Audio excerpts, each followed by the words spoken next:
So guys थोड्या वेळापूर्वी ना टी व्हीवरती ते स्ट्रीट फूड वगैरेचे व्हिडिओज चालू होते आणि त्यात दिसला आम्हाला फ्राईड राईस. सो अख्ख्या फॅमिलीला तेव्हाच तोंडाला पाणी सुटलं आणि सगळ्यांना फ्राईड राईस खायची इच्छा झालेली आहे. सो आय थिंक आपल्याला आत्ता जाऊन फ्राईड राईस बनवायची गरज आहे. घरात सगळं सामान आहे, प्लस रात्रीचा भातसुद्धा उरला आहे. सो चला बनवू आपण मस्त fried rice. Let's go. So ह्या सर्व भाज्या आपल्याला कापून घ्यायच्या आहेत. आधी कोबी कापत आहे. त्याच्यावरचे ते काळे डाग ते नॅचरलसुद्धा असतात काही कोब्यांवरती.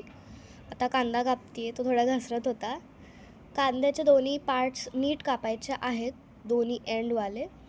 सालसुद्धा नीट पूर्ण काढायचं आहे. त्याच्यावरती जर ब्लॅक स्टेन्स असतील तर तो कांदा नीट धुवून घ्यायचा आहे. आणि या कांद्याचेसुद्धा बारीक काप करायचे आहेत. त्यावेळी चुकून व्हिडिओ बंद झाला होता, त्यामुळे पूर्ण नाही दाखवू शकले.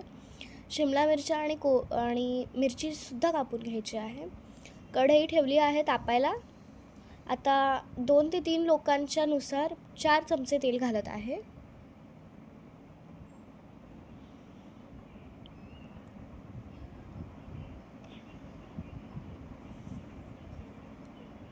तेलाला थोड्या वेळ 5 ते 8 मिनटं तरी तापू द्यायचं आहे. तर डायरेक्टली पुढचे गोष्टी नाही टाकायच्या आहेत. आता ह्याच्यात टाकायचे आहेत जिरे तडतडत नाहीत, त्यामुळे 5 ते 8 मिनटानंतर टाकायची आहे मिरची टाकल्यावर त्याला 5 ते 8 मिनटं मिक्स करायचं आहे. मिरचीचा रंग बदलून पांढरा होतो थोडासा तोपर्यंत मिक्स करायचं आहे.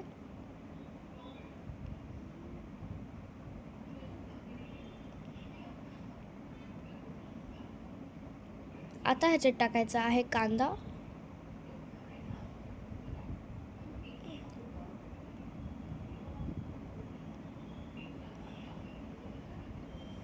कांदा टाकल्यावर नीट मिक्स करायचं आहे. खरपूस रंग येऊपर्यंत हलवत राहायचं आहे.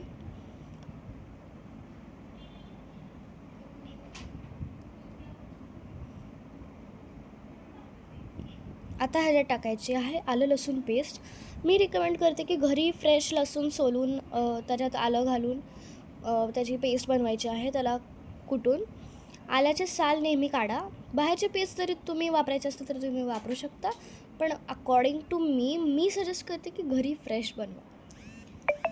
कांद्याचा रंग बदलला आहे. जेव्हा कांद्याचा रंग पिंक होईल किंवा लाईट ब्राऊन होईल तेव्हा शिमला मिरची टाकायची आहे.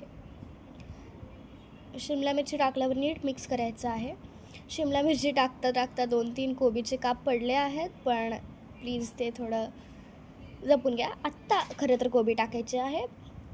2-3 मिनटं शिमला मिरची भाजल्यावर कोबी टाकायची आहे. आता ह्याला हलवायचं आहे. नीट त्याला फ्राय होऊ द्यायचं आहे. लास्ट टाईम जेव्हा आम्ही ट्राय केला होता राईस तेव्हा काय झालं होतं, कोबी थोडा कच्चा राहिला होता, त्यामुळे ते कोबीची अशी कचकच चव येत होती राईसमध्ये, त्यामुळे कोबीला कच्चा राहू द्यायचं नाही आहे. आता टाकायचा आहे भात. कालचा उरलेला भात असो किंवा तुम्ही त्यावेळी बनवलेला भात असो दे, तुम्ही इथे टाकायचा आहे. सो हा आम्ही कालचा उरलेला भात होता तो टाकला आहे. त्याच्यानंतर डार्क सोया सॉस आणि केचप टाकलेला आहे. रेड चिली सॉससुद्धा तुम्ही टाकू शकता, पण सध्या ते आमच्या इथं अवेलेबल नव्हतं.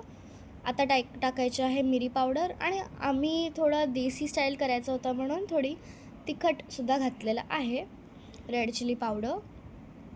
आता नीट मिक्स करायचं आहे आणि 2-3 मिनटं थोडं वाफवूनसुद्धा घेऊ शकता. आता कोथिंबीर टाकून सर्व करू शकता. यमी. खूप सुंदर दिसत आहेत. And it's ready. देवांश म्हणजे माझ्या भावाला फ्राईड राईस खूप आवडतो आणि मी त्याला दिल्यावर थँक्यू बोलला तो.